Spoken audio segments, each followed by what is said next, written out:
हाँ, तो देखिए लास्ट में अभी तक हम लोगों ने देखा था कि कर्व का स्लोप कांस्टेंट नहीं होता था, स्ट्रेट लाइन का स्लोप कांस्टेंट है। अब आगे हम लोग देखते हैं कि क्या कर सकते हैं, कि इसमें कैसे हम लोग देख सकते हैं कि स्लोप का क्या होता है।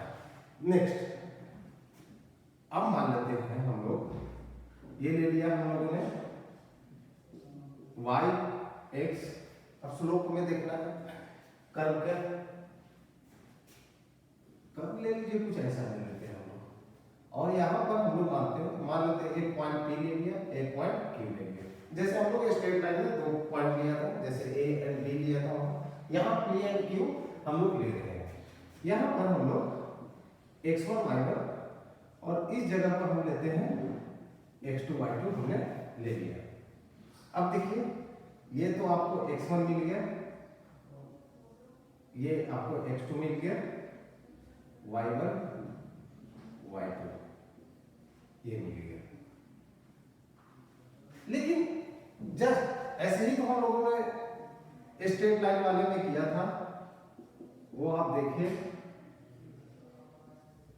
ये था आपका ए बी,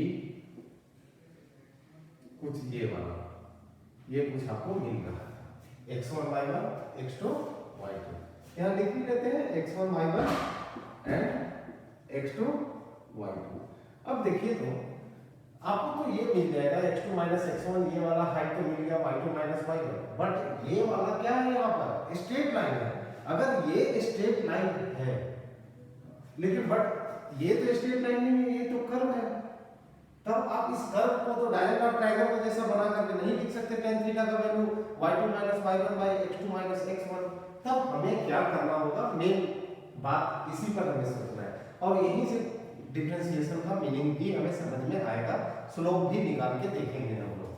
तो अब हम लोग क्या करते हैं, ये जो पॉइंट हमने क्यों लिया था, if Q moves to P, हम ये मान लेते हैं कि Q P की तरफ मूव कर रहा है।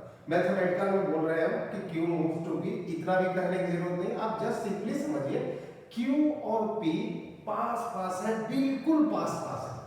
Q और P बिल्कुल पास पास होने का मतलब क्या हो रहा है वो देखिए।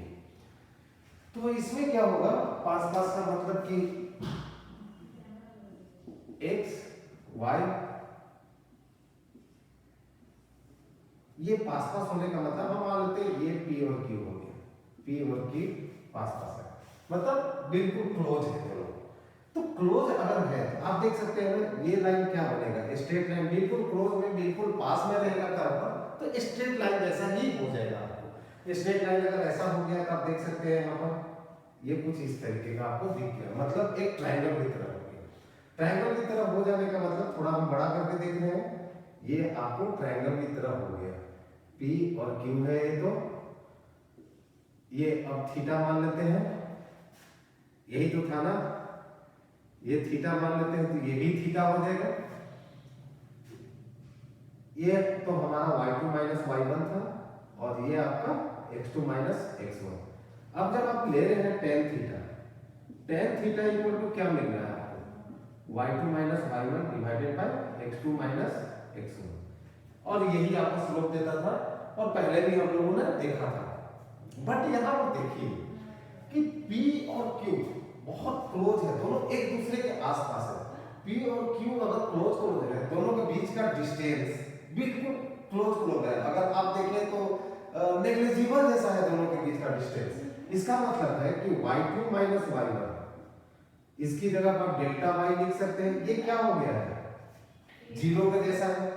जीरो के जैसा कहने का मतलब है कि डेल्टा y इक्वल, ये इसको हम लोग पढ़ते कैसे हैं, इक्वल टू जीरो नहीं है। आप ध्यान से देखिएगा, हमने इक्वल टू जीरो नहीं लिखा है, इसको पढ़ते हम लोग कैसे वो समझना है। यहां पर क्या है, change in y tends to zero, tends to zero, zero के आसपास है, not exactly equal to zero. इस बात को आपको समझना है। अगर ये ऐसा हो जाए, अगर टेंड्स टू जीरो हो जाता है, तब इसकी जगह पर हम लोग लोग क्या लिखते हैं, dx लिखते हैं, सॉरी x y है तो y लिखेंगे, और ये डेल्टा x रहेगा, इसकी जगह हम लोग dx लिखेंगे। तो दैट मीन्स कहने का मतलब है कि बहुत स्मॉल चेंज आ रहा है, तो इसके जगह हम लोग d लिखते हैं। तो that means tan theta equal to y2 minus y1 divided by x2 minus x1 equal to dy by dx। ये आपको मिल गया dy बाय dx। अब दैट इज कर्व के लिए मेनली अगर आप फाइंड कर रहे हैं तो हम डायरेक्ट यहाँ पर dy बाय dx लिख सकते हैं। तो आपको जो स्लोप मिल रहा है, ये slope equal to dy by dx, ये मिल गया स्लोप। यही dy बाय dx ये है आपका डिफरेंशिएशन में, इसी टर्म का हम लोग यूज करेंगे डिफरेंशिएशन में। तो dy बाय ये वेरी स्मॉल चेंज के लिए लिया जाता है एट। तो और देखते हैं यहाँ पर कि हम लोग क्या कर सकते हैं इसमें। अगर आपको मेनली फिजिक्स में मिलेगा वैसा,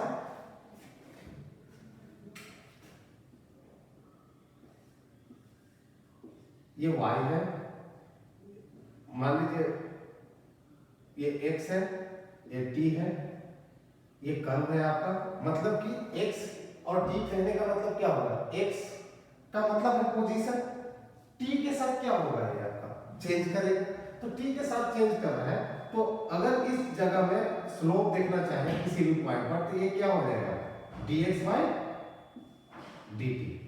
ये हम स्लोप को समझ रहे हैं, dx बाय dt। और इसका फिजिक्स में कुछ और नाम दे देते हैं, इंस्टेंटेनियस स्पीड या वेलोसिटी, जिसको हम लोग डिस्कशन करेंगे जब हम लोग बात करेंगे इस पर।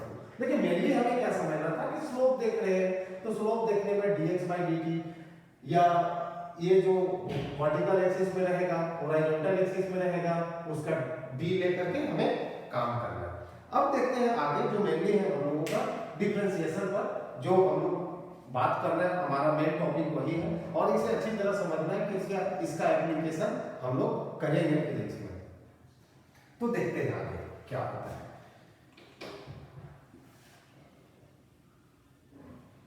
देखिए अब डिफरेंशिएशन ले रहे हैं। देखिए डिफरेंशिएशन में बहुत सारे फॉर्मूला आएंगे, मेथड आएंगे इसको सोल्व करने के लिए। तो ये जो फॉर्मूला और मेथड है आपका, तो ये डिराइव करके लाया गया है मैथमेटिक्स में। इसे हम डिराइव करते हैं, कुछ डिफरेंशिएशन का मीनिंग होता है, उसको मैथमेटिकली डिफाइन करते हैं, डिराइव करते हैं। हमें इतना डिराइव करने की जरूरत नहीं है, आप इसका डिराइवेशन आप मैथमेटिक्स में पढ़ेंगे, आप सीखेंगे वहां पर कि कैसे डिराइव करते हैं। बट हमें हमारे ये सिलेबस का मतलब नहीं है, हमें जस्ट इसका एप्लीकेशन चाहिए। इसके एप्लीकेशन के लिए कुछ फॉर्मूला आपको ध्यान रखना होगा। फॉर्मूला ध्यान रखने के लिए सबसे पहला चीज देते हैं, आपको गिवन रहेगा if y equal to x to the power n find dy by dx। आपसे ये कहेगा कि dy बाय dx का वैल्यू निकालिए। ये फॉर्मूला है, जनरल हमने दे दिया x to the power n का। तो देखते हैं यहां पर, अगर dy बाय dx आपको निकालना होगा तो आप क्या करेंगे, dx ऐसा रखेंगे, x to the power n ऐसे लेंगे। आप इस इक्वेशन से देख सकते हैं कि y x के साथ चेंज करेगा। n का वैल्यू हो सकता है, कुछ भी हो सकता है, प्लस माइनस, नेगेटिव पॉजिटिव, या इंटीजर या फ्रैक्शन में ले सकते हैं, कुछ भी हो सकता है। अब यहां पर हमने देख लिया, इसका वैल्यू आता है directly n into x to the power n minus 1। ये आप याद रखेंगे, ये पूरे वैल्यू को ही आप याद रखेंगे। dy by dx equal to n into x to the power n minus 1। इसके अलग अलग जगह पर हम लोग यूज करेंगे, और ये ध्यान रखना है आपको। मैथमेटिक्स में इसे आप डिराइव भी करेंगे। तो इसके ऊपर हम एक दो एप्लीकेशन देखते हैं, लेकिन उसके पहले एक बात और, अगर आपको गिवन है if y equal to a plus b या minus b, a plus b और या माइनस b, a और b ये आपको a b है जो वेरिएबल है, कांस्टेंट नहीं है, ये चेंज होगा। तो इसमें अगर dy बाय dx आपको देखना है, तो इसमें क्या करेंगे आप, a plus minus b dx equal to d a by d x plus minus d b d x. तो आप क्या करेंगे यहां से डायरेक्टली आप हटा सकते हैं, डायरेक्टली आप सेपरेट कर सकते हैं। ये एडिशन वाला या सब्ट्रैक्शन वाला फॉर्मूला था, ये जनरल जब देख रहे कोई पावर का था। ये दो चीज याद रखेंगे अभी हम लोग, और इसी दो चीज से हम लोग आगे का काम करेंगे। तो देखते हैं आगे का काम कैसे हमारा होता है। कुछ एग्जांपल्स लेते हैं फिर आगे बढ़ेंगे। एग्जांपल है आपको गिवन है y इक्वल टू, सबसे पहले सिंपल फॉर्म वाला एग्जांपल लेते हैं। y इक्वल टू आपको गिवन है x स्क्वायर, और इसमें कह रहा है कि आप हमें dy बाई dx का वैल्यू फाइंड कर दीजिए। ये बेसिक है, बिल्कुल सबसे सिंपल वाला है और इसे आपको याद रखना है। तो इसे करने के लिए हम लोग जस्ट फॉर्मूला याद करेंगे, y equal to x to the power n equal to n into x to the power n minus 1। अब आप यहाँ पर देखिए y equal to x square है। अगर y equal to x to the power n से आप compare करेंगे तो n का वैल्यू कितना मिल रहा है, 2 मिल रहा है। That means dy by dx equal to dx square dx equal to n का वैल्यू 2 है। इसका फॉर्मूला क्या था, n into x to the power n minus 1। That means 2 into n minus 1, 2 minus 1 1। तो ये वैल्यू आपको क्या मिल गया, dy by dx twice x मिल गया आपको। अगर सेम, अगर आप कुछ और ले लें y equal to x cube, same उसी के जैसा जस्ट पावर चेंज कर देते हैं, जब n का वैल्यू हम लोग चेंज कर रहे हैं। और एक और एग्जांपल लेते हैं, dy बाय dx अगर आपको निकालना है, सेम क्या करेंगे यहाँ पर x क्यूब dx, और इसमें n into x to the power n minus 1 3x square. आप देख सकते हैं। तो ओवरऑल हमें क्या है, हमें ध्यान रखना है इस फॉर्मूला को कि क्या कर रहा है, ये बात का आप ध्यान रखिएगा अच्छी तरह से। नेक्स्ट देखते हैं, अगर आपको ऐसा कुछ मिल रहा है,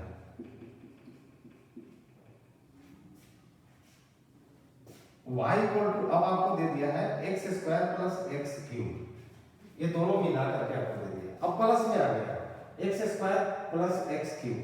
अगर ये हो गया तब इसको आप कैसे कर सकते हैं डिफरेंशिएशन में, देख रहे हैं डायरेक्ट एडिशन वाला है। डायरेक्ट एडिशन वाला है तो एडिशन में क्या करते थे हम लोग, y equal to a plus b dy by dx equal to da by dx plus db dx, ऐसे कुछ हम लोग करते थे। सो यहां भी डायरेक्ट आप कर लीजिए, dy by dx equal to d x square plus x cube dx। इसको अलग अलग कर लेते हैं, d dx, ये अलग अलग हमने कर लिया। इसमें सेम हम लोग ऑलरेडी कर चुके हैं इसका, n into x to the power n minus 1 2x आ रहा है, यहाँ पर 2x ले लिया, plus n into x to the power n minus 1 n into x to the power n minus 1 3x square. तो ये डायरेक्ट आप ऑपरेट कर सकते हैं, चाहे प्लस होगा चाहे आपका माइनस होगा, ये बात का ध्यान रखिएगा। नेक्स्ट हम लोग कुछ और लेते हैं एग्जांपल में।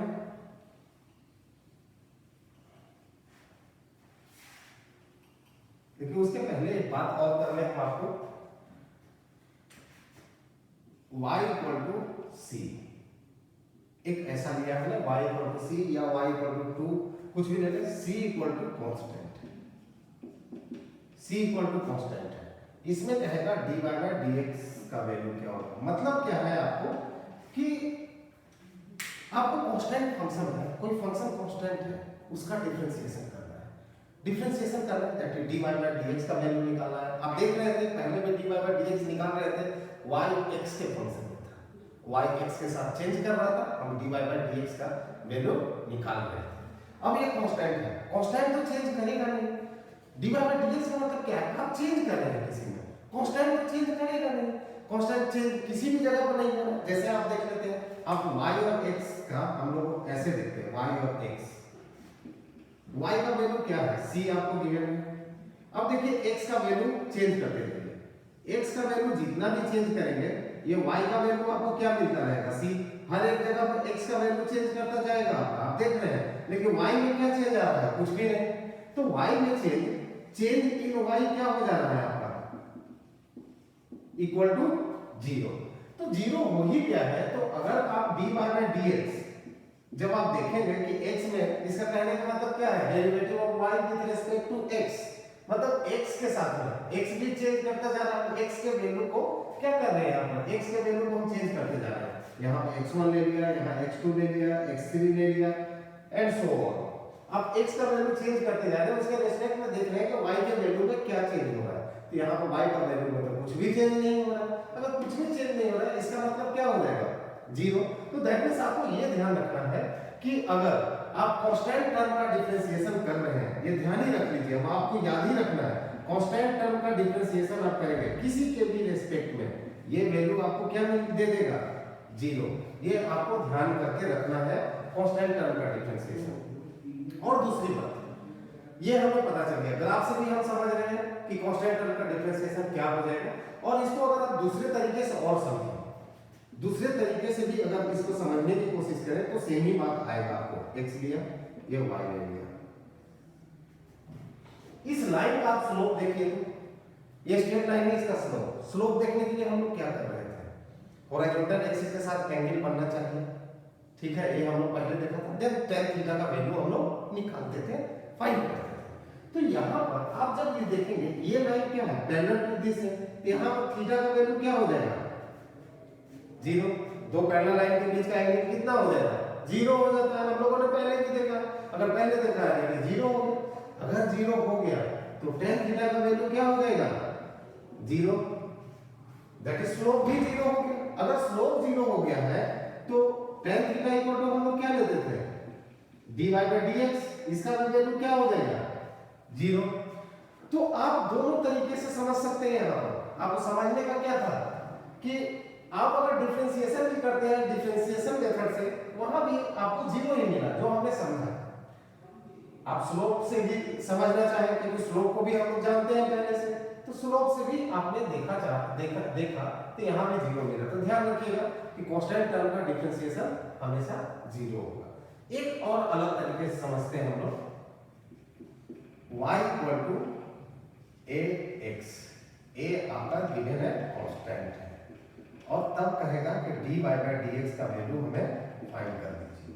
देखिए दो बात है, यहाँ पर डायरेक्टली कांस्टेंट दिया हुआ है y इक्वल टू, यहाँ पर कांस्टेंट डायरेक्टली नहीं दिया हुआ, y के x के साथ चेंज कर रहा है, x का कोएफिशिएंट कांस्टेंट है, ठीक है, x का कोएफिशिएंट अगर कांस्टेंट है तो अब हम यहाँ पर समझते हैं कि कैसे इसको हम लोग डिफरेंशिएट करते हैं।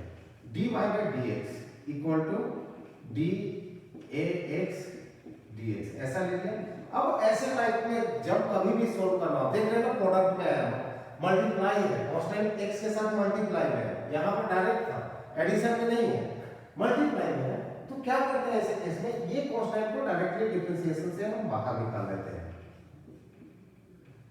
x हो गया by dx equal to a into, बहुत लोग डायरेक्टली देख करके कैंसिल कर लेंगे dx, आप ऐसे भी समझ सकते हैं, यहाँ पर x का पावर क्या है, 1 है, तो n into x to the power n minus 1, that is 1 into x to the power 1 minus 1, that is x to the power 0। और किसी का पावर अगर आप 0 लेते हैं तो क्या हो जाता है, 1 हो जाता है, that means यहाँ क्या बचता है, only a बच जाता है। तो ध्यान रखिएगा, हमने दो टाइप का अभी किया, एक में हमने लिया कि इसके मल्टीप्लाई में, that is x का वेरिएबल का कोएफिशिएंट है कांस्टेंट, और यहाँ पर डायरेक्टली इक्वल है, तो इसको डायरेक्टली वाला में अगर डायरेक्टली आप डिफरेंशिएट कर रहे हैं तो आपको क्या मिल रहा है, 0।